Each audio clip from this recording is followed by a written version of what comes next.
시작. 그러므로 형제들아, 내가 하나님의 모든 자비하심으로 너희를 권하노니 너희 몸을 하나님이 기뻐하시는 거룩한 산 제물로 드리라. 이는 너희가 드릴 영적 예배니라. 너희는 이 세대를 본받지 말고 오직 마음을 새롭게 함으로 변화를 받아 하나님의 선하시고 기뻐하시고 온전하신 뜻이 무엇인지를 분별하도록 하라. 하나님께서 우리 인간들을 향해서 그리고자 하시는 그림이 있었다 그랬어요. 혹시 뭐였는지 기억이 나시는 분? 우리 유미 선생님 얘기해 줄 수 있나요? 일어나서 그럼요. 하나님께서 그려 가시려고 하시는, 우리 인간을 통해서 그려 가시려고 하시는 작품의 이름이 있었어요. 뭐라고요? 네. 그렇죠.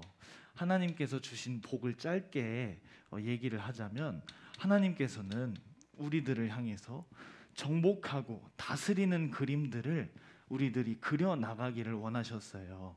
그렇죠? 우리가 다스리는 것, 정복하는 것을 원하셨는데, 무엇을 정복하고 다스리느냐? 하나님께서 무엇인지는 모르겠지만 어쨌든 이 정복하고 다스릴 수 있는 힘을 하나님의 말씀을 통해서 우리에게 주셨어요. 그 말씀이 뭐였죠?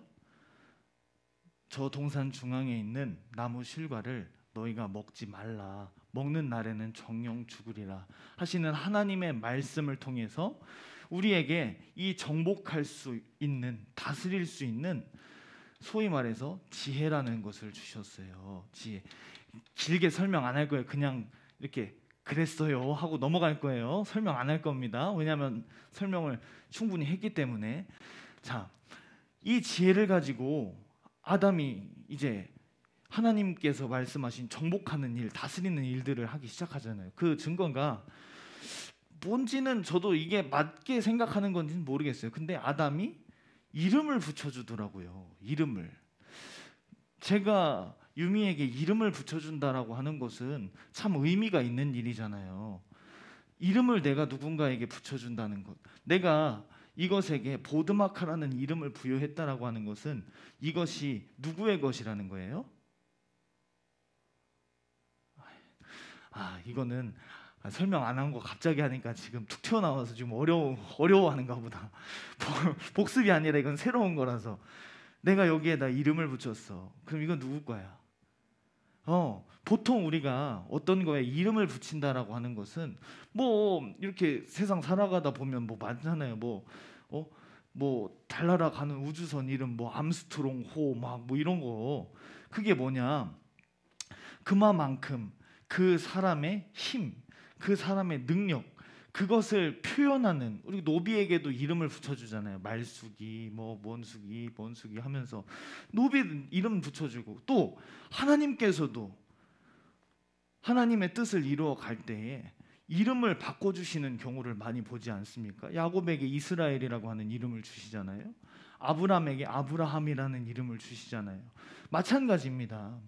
하나님께서 이 말씀을 통해서 아담에게 정복하고 다스릴 수 있는 이제 그림을 그려나가기 시작하는데, 그 그림이 이제 아담에게 지혜로 나타나기 시작하는 거예요. 이름을 막 붙이는 거예요. 이름을, 생물들에게 이름을 다스리고 있잖아요. 정복하고 있잖아요.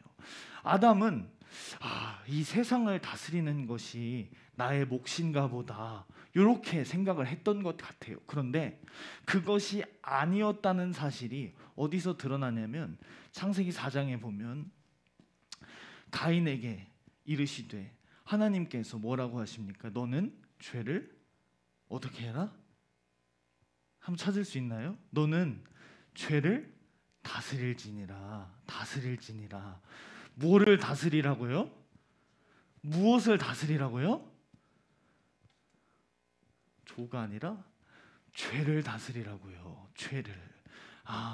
그것을 통해서 다시 돌아가서 본다면 하나님께서 이 세상을 정복하고 다스리는 것의 중심 속에는 우리가 하나님의 말씀을 훼손시키지 않는다는 전제하에 이것이 일어날 수가 있겠구나. 이해가 되십니까? 말 어렵게 하지 않았죠? 다시 우리 손주를 위해서 다시, 이것이 하나님께서 우리를 통해서 이루어 가시려고 하시는 그림인데, 목적인데, 이것이 이루어져 가기 위해서는 전제 조건이 있다. 전제 조건 무엇이냐? 이것이 다스려져야 이것이 이루어져 가더라는 거예요. 이해가 되십니까? 다시, 이것이 다스려져야 이것도 다스려지더라는 겁니다. 무엇을 통해서? 하나님이 주시는 지혜를 통해서.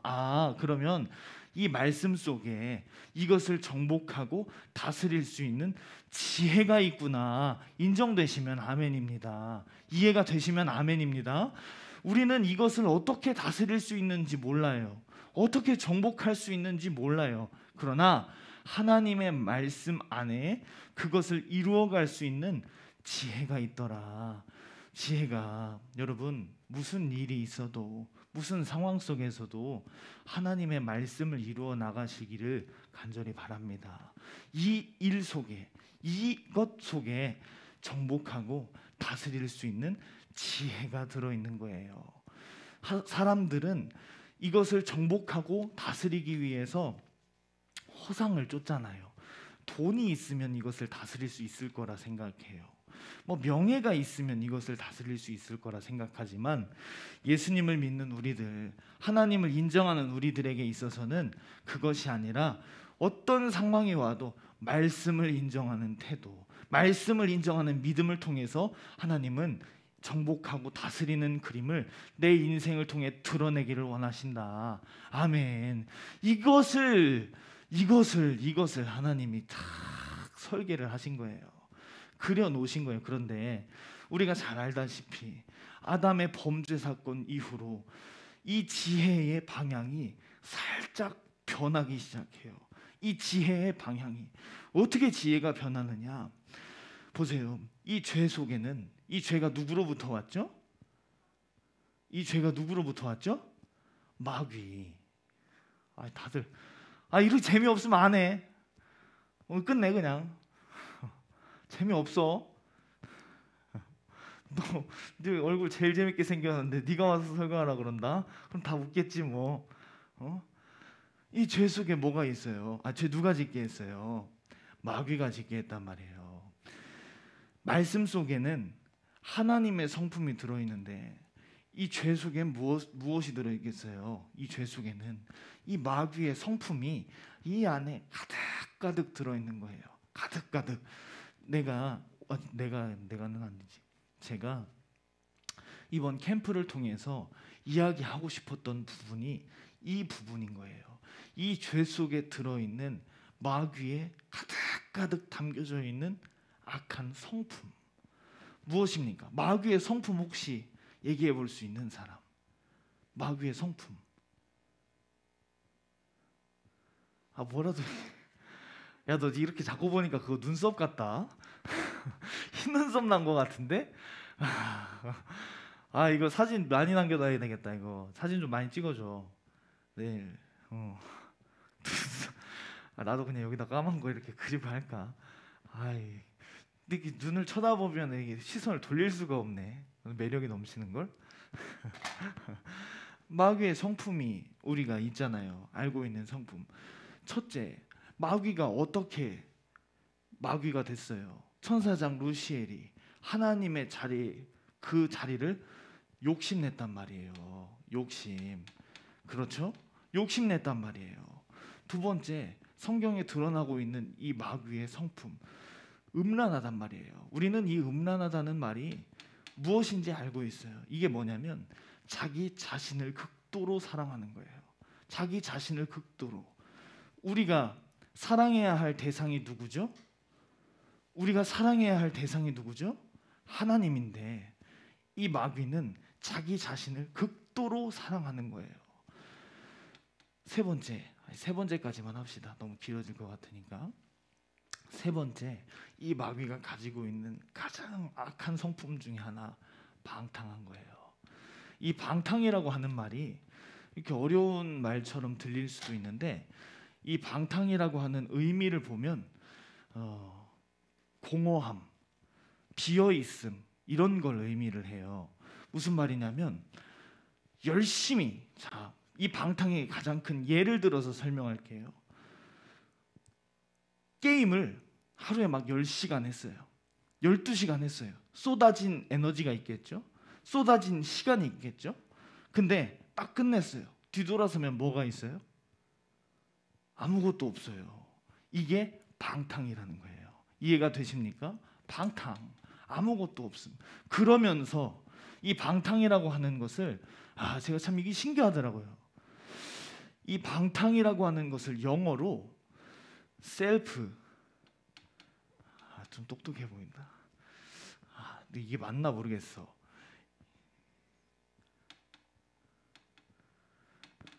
self-indulgence. self-indulgence 무슨 말이냐면 indulgence라는 말은 면죄부란 뜻이에요. 근데 앞에 self가 붙은 거야. 스스로 면죄부를 주는 거예요.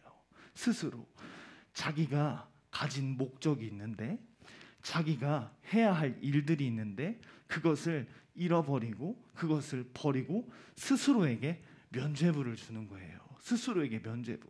마귀가 이거 안 하면 하나님 앞에 뭐 지금까지 하나님 대적할 이유가 있겠습니까? 스스로 의롭다 생각하는 거예요. 스스로. 자, 무슨 얘기를 하려고 하냐면 이 죄 속에 우리 이 지혜를 말하고 있는 거예요. 이 지혜, 하나님이 우리에게 주신 지혜. 이 지혜의 방향이 죄를 범한 이후에 어떤 식으로 드러나냐면 이 지혜를 통해서 세상을 정복하고 다스리는 지혜가 아니라 이제는 이게 이 얘기를 안 했네. 무엇을 정복하고 다스리냐? 방금 얘기했다시피 세상이라고 하는 것을 다스리고 정복한다 그랬잖아요. 세상을 정복하고 세상을 다스려야 되는데 이 세상 안에는 죄가 있겠죠, 그렇죠? 이 세상 안에는 죄가 있겠죠. 이거 인정되십니까? 이해되십니까? 죄송해요, 이거 여기다 써서 헷갈리네. 세상. 이 배후엔 마귀가 있으니까 이것을 다스려야 되는데 도리어 반대로 이것을 나타내기 위해서 머리를 굴리는 거예요. 예를 들어 아까 우리 목사님께서 설교하실 때 우리가 들었잖아요. 가인이 같이 아벨과 함께 예배를 드렸는데 이 아벨의 제사를 하나님이 받으시고 내 제사를 받지 않는 거예요. 근데 어떻대요? 분이 난대요. 분이 왜? 요 아벨만 없으면 내가 하나님께서 주실 복과 하나님께 드려질 예배는 다 내 독차지인데 이놈이 내가 드려야 할 예배를 가로채니 분이 막 나는 거예요. 분이. 그래서 어떻게 합니까? 하나님이 분명히 경고를 해요. 한번 읽어봅니다. 시작. 네가 선을 행하면 어찌 낯을 들지 못하겠느냐? 선을 행하지 아니하면 죄가 문에 엎드려 있느니라. 죄가 너를 원하지만 너는 죄를 다스릴지니라. 하나님이 이렇게 말씀을 하셨어요. 죄를 다스리라고. 네 낯이 왜 이렇게 붉어? 너 지금 너 위험해. 경고 하는데 말씀을 분명히 했는데도 불구하고 아까 들었지만 아벨에게 야 같이 들에 나가자. 와, 얼마나 지혜롭습니까? 이해가 되십니까? 하나님이 주신 지혜의 방향이 어디로 가고 있는지, 어떻게 사용되어지고 있는지 여러분들이 주목해 봐야 되는 거예요. 야, 집안에서 죽이면, 뭐 근처에서 죽이면 왜? 뭐 피 냄새 날 수도 있잖아요. 들킬 수도 있잖아요. 그러니까 들로 나가자. 아벨을 착 들로 데리고 와가지고 보세요. 가인이 아벨에게 말하고 그들이 들에 있을 때 가인이 그의 아우 아벨을 쳐 죽이니라. 우발적으로 화가 나서 에이씨 이렇게 죽인 게 아니라는 거예요. 와봐. 야, 우리 가자. 해가지고 들에 나가서 죽인 거예요. 이 지혜를 가지고 사람들이 이렇게 쓰기 시작하는 거예요. 살인하는데. 야, 그리고 캠프 때도 얘기했잖아요. 갖고 싶은 게 있어요. 갖고 싶은 게. 살인과 똑같은 거예요. 내가 하나님께 드려야 할 예배라는 것을 갖고 싶어. 그런데 가질 수 있는 능력이 없어. 능력이 없으니까 목숨이라도 뺏지 않겠습니까? 그죠? 목숨이라도 뺏는 거 우리가 봤잖아요. 마찬가지예요. 갖고 싶은데 능력이 없어. 갖고 싶은데 능력이 없는데 어떻게 해요? 도적질하는 거예요. 도적질하는 거예요. 그래서 마귀를 보고 뭐라 그래요? 마귀는 살인하는 자요, 도적질하는 자라고 하지 않습니까?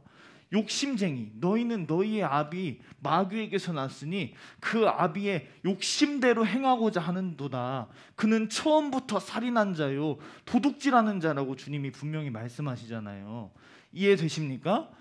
야, 하나님이 이거 볼 때 얼마나 깜짝 놀라시겠어요.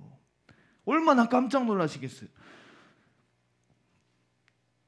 쉽게 얘기해서 이 욕심을, 이 죄를 통해 들어온 욕심을 드러내기 위해서 머리를 쓰는 거예요. 이해되십니까? 이 죄를 나타내려고 머리를 쓰는 거예요. 이 지혜를 쓰는 거예요. 지혜를. 세상을 정복하기 위해서 지혜를 쓰는 것이 아니라 도리어 이 관점에서 본다면 세상에게 전심전력을 다해서 정복당하기 위해서 지혜를 쓴단 말이에요. 이해가 되십니까? 정복당하기 위해서, 다스림 당하기 위해서 전심전력으로 지혜를 쓰는 거예요. 뿐만 아니라 여러분, 얼마나 많습니까? 얼마나 많아요. 요즘 우리가 살아가고 있는 이 사회에 이거 없는 사회 상상할 수 있겠습니까? 하나님께서 주신 성을 자신이 기뻐하는 일에, 자신이 즐거워하는 일에 쓰기 시작하는 거예요. 사용하기 시작하는 거예요. 이 무엇을 하려고? 내 안에 있는 음란을 드러내기 위해서 머리를 쓰는 거예요. 그 극한으로 머리를 쓴 결과가 뭐냐? 동성애 아닙니까? 하나님께서 남자와 여자를 만들었는데, 와, 그 죄를 통해서 들어온 음란을 드러내기 위해서 극한으로 머리를 쓰니까 그 지혜를 통해서 무엇을 만들어내는 거예요? 동성애를 만들어내는 거예요. 아, 나는 이런 거 볼 때 사람들 정말 대단한 것 같아요. 야, 어떻게 그런 생각을 할까? 어떻게 그런 생각을 해냈을까? 대단한 겁니다. 발명이에요, 발명. 발명인지 발견인지 뭐. 여러분 이해가 되세요? 남자와 여자로 만족이 안 되니까 이것을 극도로 끌어올리기 위해서, 극도로 표현하기 위해서 동성애라는 것을 고안해내고 그것을 극한으로 이제 하기 시작하는 거예요. 뭐 방탕함, 뭐 말할 것도 없지 않습니까? 이 얘기를 우리 어린이들과 여러분들과 하고 싶었어요. 여러분들이 이 마귀로부터 온 죄 속에 하나님이 정복하고 다스리기 위해서 주신 지혜를 여러분들은 올바르게 쓰고 있는지, 이렇게 얘기하니까 너무 좀 추상적이죠. 간단해요. 간단합니다. 우리 어린이들, 뭐 여러분들도 마찬가지고 설레이는 게 좋아서 연애라는 것을 하나님께서 하신 방향, 하나님께서 만들어 놓으신 방법이 아니라 내가 설레는 게 좋아서, 내가 느끼는 감정이 좋아서 이런 거예요. 방탕함? 여러분들은 그냥 뭐 늦게까지 마음 놓고 넋 놓고 자는 거 아무렇지도 않게 생각하잖아요. 그런데 내 안에 있는 이 방탕함이라는 것을 드러내기 위해서 지혜를 쓰기 시작하는 거예요. 알람 막 끄고 극도로 드러내기 위해서, 이것을 위해서 만들어진 게 우리가 소위 말하는 오락, 이런 게 다 여기서 나온 거예요. 여기서 또 뭐가 있습니까? 유흥. 유흥. 아까 방탕이 뭐라 그랬어요? 뒤돌아서면 아무것도 없는 거라 그랬죠. 미안해요. 여러분들 친구들이 있잖아. 여러분들은 술을 마실지 안 마실지 모르지만 저는 술 안 마시는데요. 그런데 여러분들이 그 술자리에 가서 친구들이랑 막 저는 사이다 마시는데요, 저는 콜라 마시는데요 할지라도 뒤돌아서서 아무것도 없잖아. 아무것도 없잖아요. 뭐가 남습니까? 이 안에 영생이 있습니까? 이 안에 정복하는 것이 있습니까? 우리가 다스리는 것이 있습니까? 죄사함이 있나요? 회개가 있나요? 예수 피가 있나요? 아무것도 없잖아요. 우리가 실상 가져야 할 것이 아무것도 없잖아요. 우리가 가져야 할 목적을 잃어버리는 것이 바로 방탕함인데, 이 방탕을 위해서 얼마나 그럼 친구 관계도 못한다는 것입니까?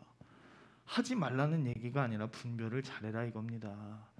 디모데서에 뭐라고 나와 있어요? 청년들아, 너희는 깨끗한 마음으로 주를 부르는 자들과 함께하라 그랬어요. 청년들아, 이해가 되십니까?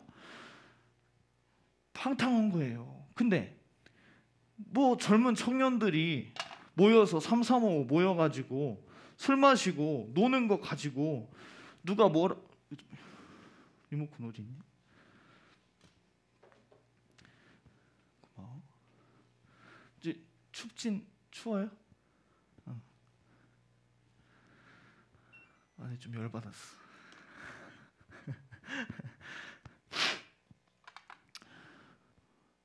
얼마나 젊은 청년들이 모여서 노는 거, 와우, 이뿐 아니라 유행, 사치, 다 뒤돌아서면 아무리 지금 좋은 거 아이폰 10을 사든 11을 사든 12를 사든 누가 사지 말랍니까? 내 분수에 맞게 살으라는 것이지. 내 분수에 맞게 살으라는 것이지. 어차피 10을 사든 11을 사든 12를 사든 지금이야 신제품이지만 뒤돌아서면 옛날 것. 우리 목사님이 그때 얘기하시잖아요. 그렇게 얘기하시잖아요.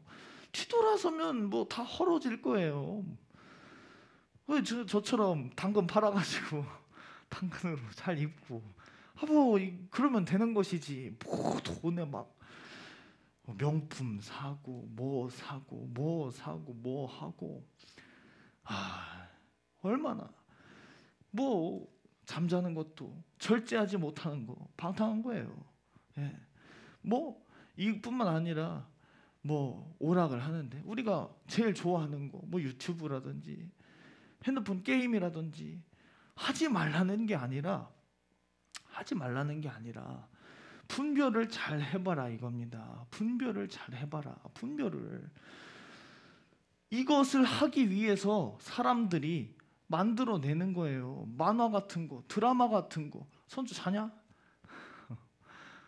영화 같은 거. 왜? 방탕한 시간 보내기 위해서. 방탕하기 위해서 만들어내는 거예요.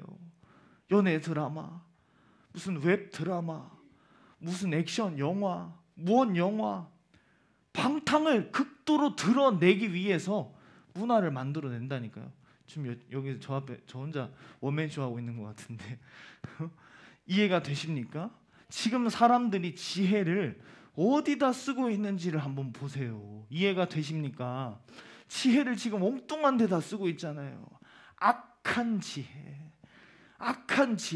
하나님이 본래 계획하시고 만드셨던 우리가 어떻게 살아가야 하는지 목적에 대한 상실, 이해가 되시나요? 지난주에 얘기했잖아요. 내가 누구인지, 무엇을 해야 하는지, 이것을 하기 위해서 어떻게 살아야 하는지 있습니까? 이 안에? 이 안에 있나요? 내가 누구인지, 무엇을 위해 사는지, 어떻게 살아야 하는지 이 안에 있나요? 없단 말이에요. 없다. 이것을 통틀어 뭐라고 하더라? 종이라고 하더라. 악한 지혜를 통해서 내가 오락을 통해서 만족을 얻는 것 같아요. 만족. 유흥을 통해서, 음란을 통해서 잠깐의 기쁨을 얻는 것 같아요.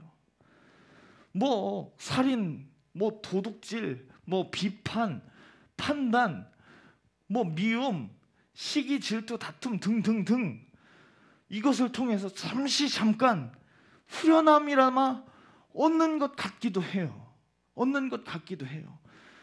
사람들은 이것을 얻기 위해서 목이 메어 가지고 있는 모든 지혜를 쏟아내더라. 이것이 하나님이 보시는 세상인 거예요. 세상. 이 세상을 두고 하나님이 얼마나 소망을 가질 수 있겠어요. 제가 잠깐 간증했지만, 제게 주신 좋은 머리, 제게 주신 뭐 좋은 외모, 너 왜 눈을 감고 그래? 눈을 아주 질끈 감는데? 좋은 뭐 지식, 좋은 뭐 운동신경, 좋은 예술적 감각, 이런 것들을 통해서 무엇을 위해 쓴 거예요? 무엇을 위해서? 전심전력을 다해서 나를 위해서, 전심전력을 다해서 내 만족과 내 기쁨을 위해서 쏟아낸 시간들, 제가 얘기했잖아요. 당구 치는데, 뭐 게임하는데, 뭐 노는데 돈 얼마나 썼겠어요? 시간 얼마나 보냈겠어요? 뒤돌아서니까 뭐 있습니까? 아무것도 없었어요. 어떻게 살았던 겁니까? 종처럼 내가 누구인지, 내가 무엇을 위해 살아야 하는지, 그것을 이루기 위해 어떻게 살아야 하는지에 대한 지식이 전무한 거예요. 이렇게 살던 나, 애굽에 종 노릇하고 있는 내 모습을 바라보시면서 우리 하나님께서 어떻게 하셨는지 여러분 기억이 나십니까? 6월절이 기억이 나십니까? 이 종이 되었을 때 우리가 무엇라고 하나님께 대적했냐면, 민수기 11장 5절을 한번 읽어보기를 원합니다. 민수기 11장 5절 시작. 우리가 애굽에 있을 때에는 값없이 생선과 오이와 참외와 부추와 파와 마늘 먹었던 게 생각난다. 내가 애굽에 있을 때에는 값없이 오이와 참외와 부추와 마늘 등등등등을 먹었던 것이 기억이 난다. 이게 내 모습이었단 말이에요. 값없이 먹고 있었던 줄 알았어요. 값없이. 이 마귀가 주는 만족과 기쁨에 도취되어서 다 가진 줄 알았단 말이에요. 이것이 세상의 전부인 줄 알았단 말이에요. 그런데 이렇게 종노릇하고 있는, 매여있고 묶여있는 나를 이 민수기 11장 5절을 보면 이게 이스라엘의 회고거든요. 이스라엘의 회고. 다시 말하면 시점은 비록 틀리지만 이 이스라엘 백성들이 출애굽할 때 야 신난다, 뭐 기쁘다, 감사하다 이렇게 나온 것처럼 보이지만 그 속에 이게 들어있었던 거예요. 이게 하나님께 대한 진정한 감사와 기쁨이 아니라 그냥 눈앞에 벌어진 일들, 그냥 그것이 신기해서 나왔다는 것이 이 민수기의 이스라엘의 이 고백을 통해서 드러나는 거예요.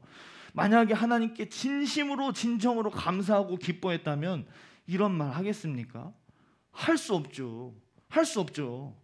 그런데 하나님을 향해서 이 이스라엘 백성들이 뭐라고 하냐? 그때 내가 애굽에 있었을 때 아직도 출애굽할 때 이 애굽의 종노릇하면서 습득하고 배운 모든 악한 습관들과 이 모든 기질들을 다 버린 것이 아니라 그대로 들고 온 거예요. 그대로 들고. 이 민수기가 어디입니까? 광야에서 지금 그 그대로 들고 온 걸 지금 말하고 있는 것 아닙니까? 이해되십니까? 그러면 당연지사 출애굽할 때에도 이거 이스라엘 백성들 안에 있었겠다 없었겠다? 있었겠다 없었겠다?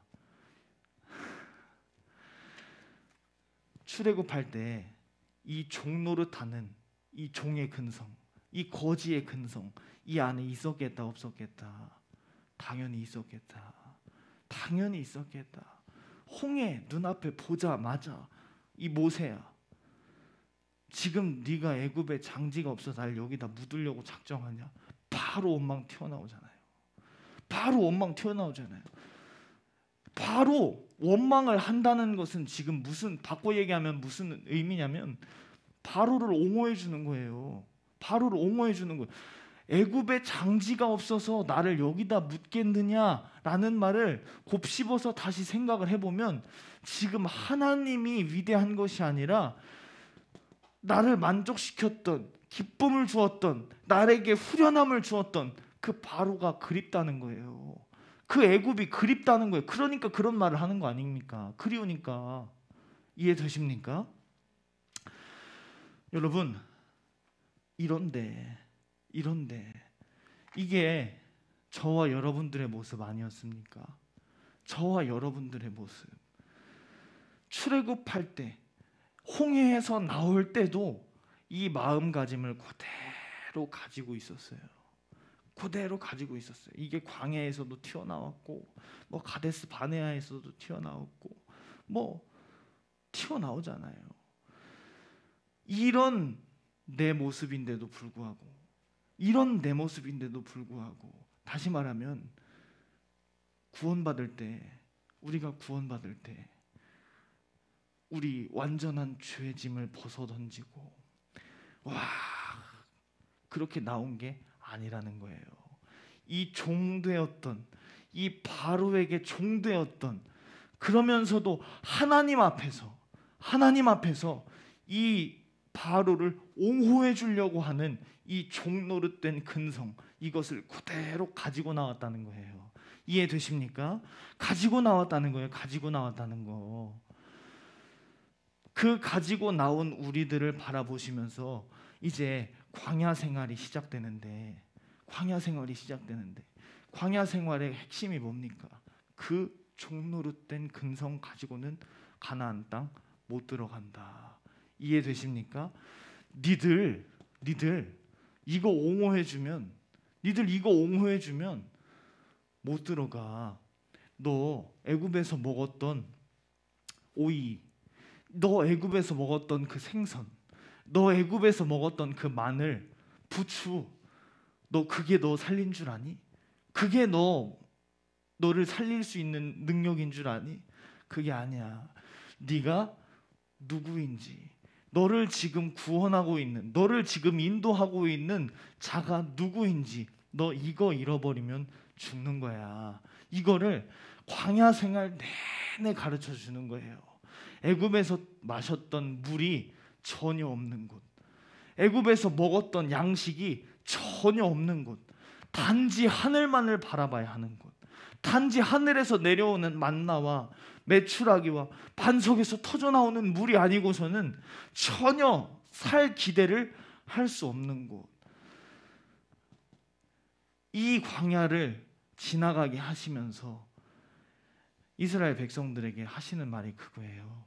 네가 누구인지, 무엇을 해야 하는지, 어떻게 살아야 하는지 이거를 잊어버리지 말라. 어떻게?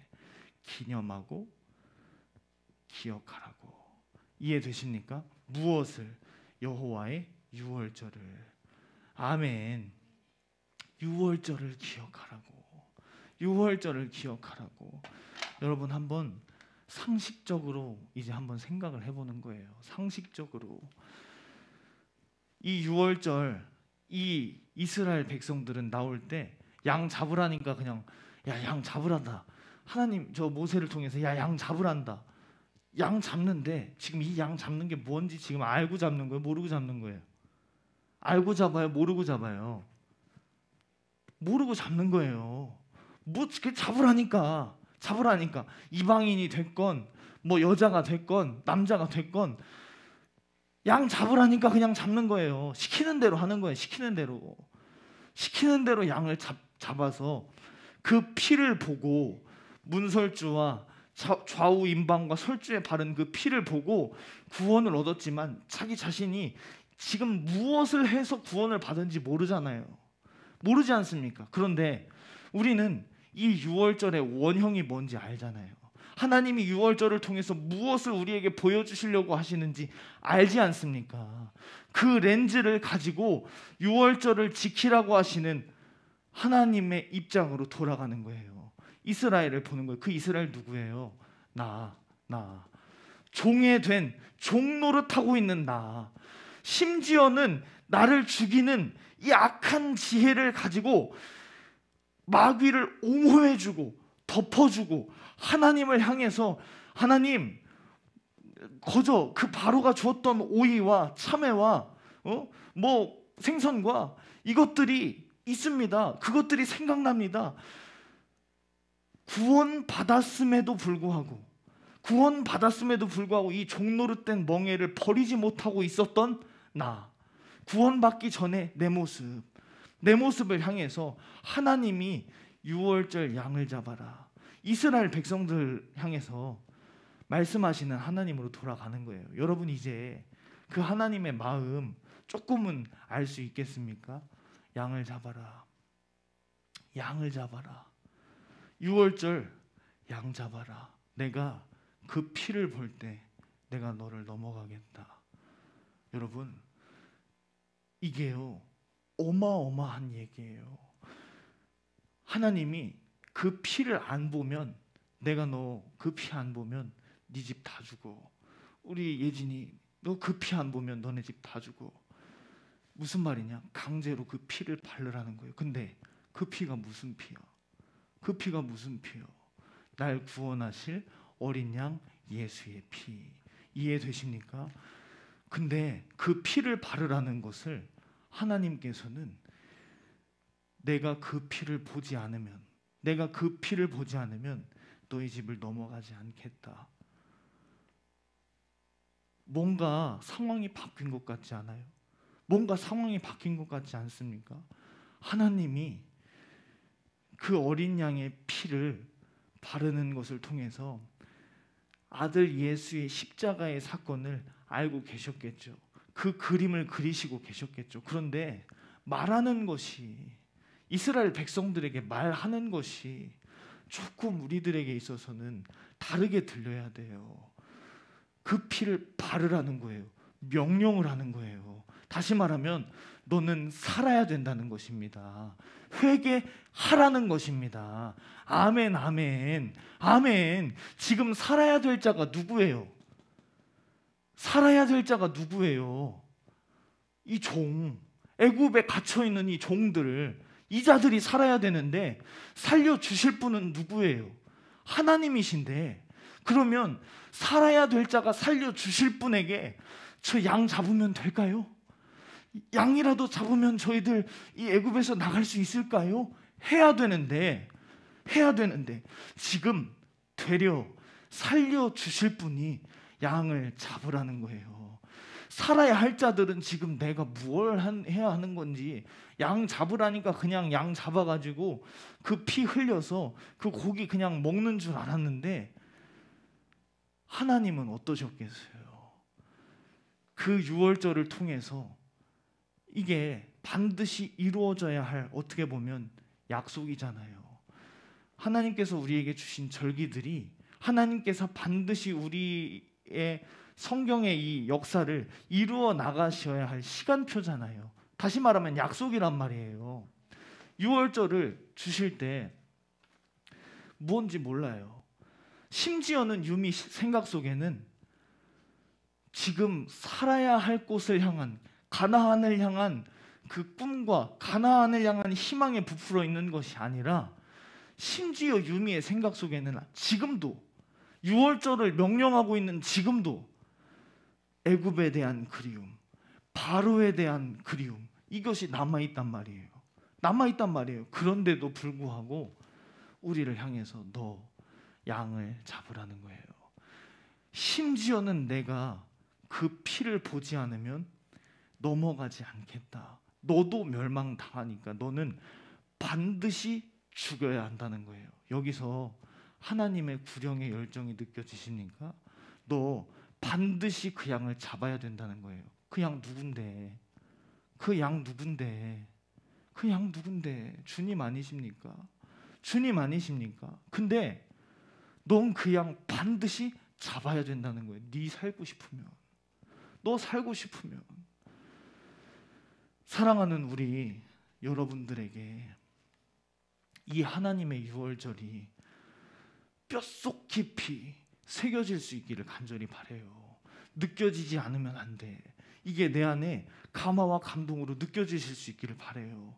양을 잡으라고 하시는 우리 주님의 마음, 하나님의 마음, 그 말씀을 들을 때 우리의 모습은 어땠으며 그 모습을 바라보시면서까지도 양을 잡으라는 거예요. 내가 그 피를 볼 때 찬양 있잖아요. 내가 그 피를 유월절 그 양의, 우리 찬양 한번 할까요? 우리 살짝 졸리니까. 내가 그 피를, 이제 찬양하시면서 기도할 준비하시면 될 것 같아요.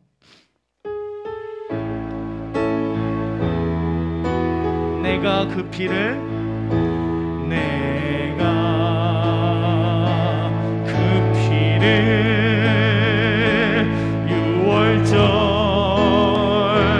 그 양의 피를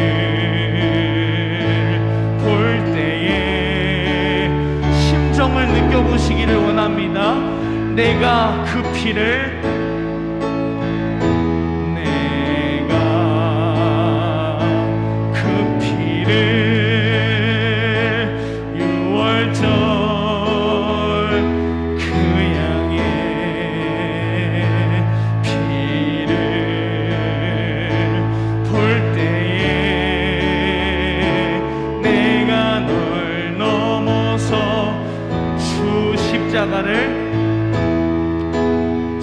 십자가를 지심으로 죄인을 구속하셨으니 그 피를 보고 믿는 자는 주님, 주 십자가를 지심으로, 주 십자가를 지심으로 죄인을 구속하셨으니 그 피를 보고 믿는 자는 주님의 진노면. 아멘. 내가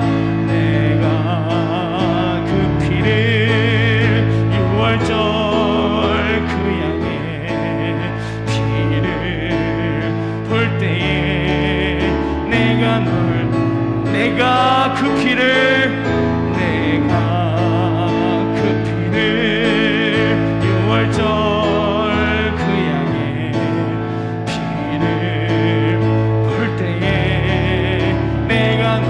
넘어서 가리라.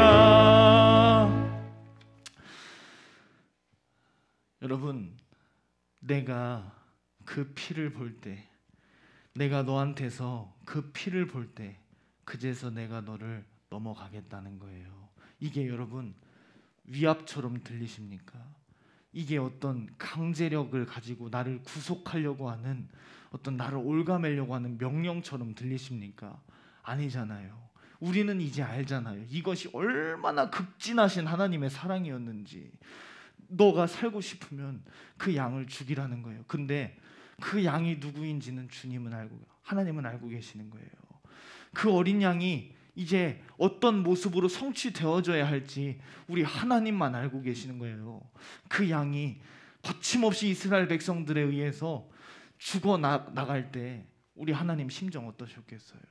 우리 하나님 심정 어떠셨겠어요? 그 집 앞에 뭐 하나님이 그 애굽 땅을 치셨는지, 하나님의 천사가 쳤는지는 모르겠지만 그 문지방 앞에서 풍겨 나오는 그 피냄새, 그 양을 잡은 그 피 비린내가 진동할 때 우리 하나님 어떠셨겠어요? 어떠셨겠습니까? 그거를 하라는 거예요. 명령을 하시는 거예요. 그 피를 보지 않으면 내가 너희 집, 내가 너 넘어가지 않을 거야. 그리고 이제 그 유월절 사건을 기점으로 출애굽한 후에 너는 그날을 기억하라는 것입니다. 그 날을 기억하는, 양을 잡는 것이 중요한 것이 아니라 그날 어떤 게 희생당했는지 너 혹시 아냐, 그 말이에요. 그날 어떤 심정으로 내가 그 양을 죽이라고 명령했는지 너 좀 알아줄 수 없겠냐, 그 말입니다. 이해되십니까? 이제는 우리가 그 심정 알 때가 됐잖아요. 이제는 이 심정을 알아야 됩니다. 알아야 돼요. 그 심정을 알고 그날을 기념하고 기억해 줄 수 있겠냐? 어떻게 예배를 통해서 네가 어디에 있던지 누구를 만나던지 네가 누군지 기억할 수 있겠냔 말이에요. 너를 그 자리로 보내신 자가 누군지 기억할 수 있겠냔 말입니다. 그 자리에서 기도할 수 있겠습니까? 그 자리에서 회개할 수 있겠습니까? 감사할 수 있겠습니까? 아멘. 흘린 어린 양의 피, 이날 기념할 수 있겠냐? 이날 기억할 수 있겠냐? 하나님이 이거를 통해서 무엇을, 이 광야를 지나갈 수 있는 이제 힘을 다시 주시기 시작하는 거예요. 이 세상에서는 이것을 할 수 없어요. 기념할 수 없어요. 코로나인데 어떻게 쉬어야지 예배합니까? 코로나인데 어떻게 교회 가서 기도합니까? 집에서 쉬어야지. 주일날 돈이 없는데 일하러 가야지. 어떻게 주일 성수를 합니까?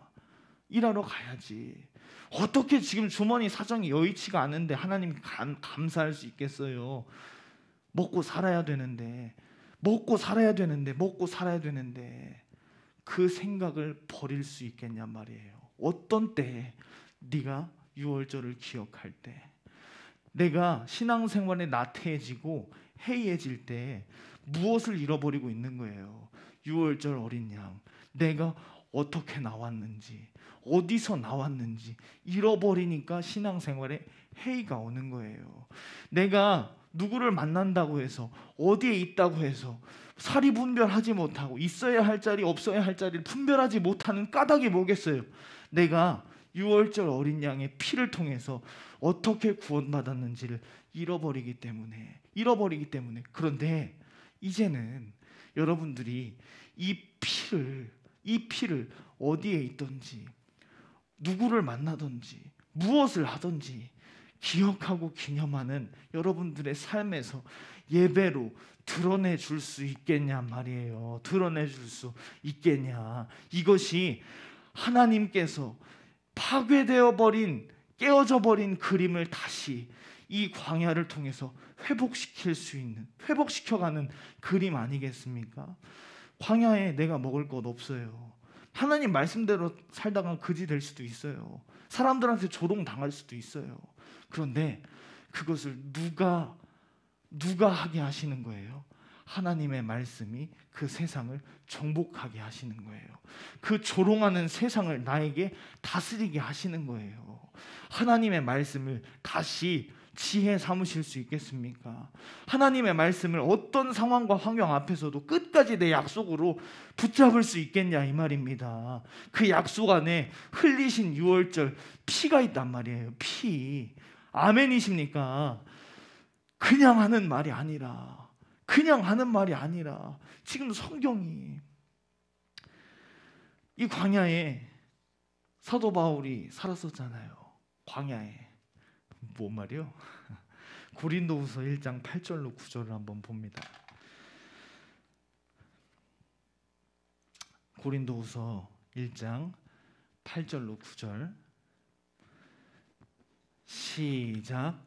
형제들아, 우리가 아시아에서 당한 환난을 너희가 모르기를 원하지 아니하노니 힘에 겹도록 심한 고난을 당하여 살 소망까지도 끊어지고, 그 다음, 우리는 우리 자신이 사형 선고를 받은 줄 알았으니 이는 우리로 자기를 의지하지 말고 오직 죽은 자를 다시 살리시는 하나님만 의지하게 하심이라.